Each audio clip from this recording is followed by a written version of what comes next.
Et aujourd'hui, on remonte des millénaires pour découvrir d'où proviennent vraiment les pâtes.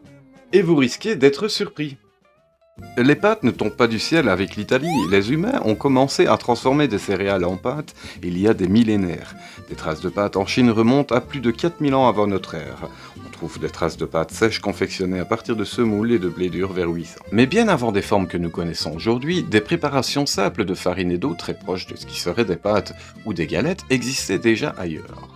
Par exemple, en Afghanistan et dans des régions d'Asie centrale, des pains plats traditionnels comme le naan étaient et sont toujours fabriqués avec juste de la farine et de l'eau aplatie, puis cuites sur les parois chaudes d'un four.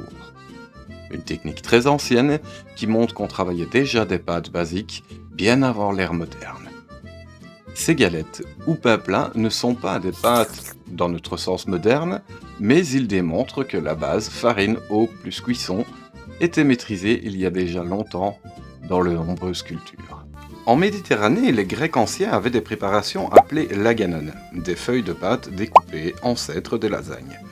Au Moyen-Âge, en Italie, on commence à produire des pâtes sèches avec du blé dur, facile à conserver et à transporter. C'est là que des formes qui nous sont familières aujourd'hui commencent à se développer. Avec les échanges commerciaux et les routes comme la route de la soie, ces techniques se répandent partout. Les Arabes, les Européens et le peuple d'Asie créent chacun leur variante. Au fil des siècles, les pâtes deviennent l'un des aliments les plus universels du monde. Aujourd'hui, que ce soit simple ou sophistiqué, les pâtes reflètent une histoire profonde.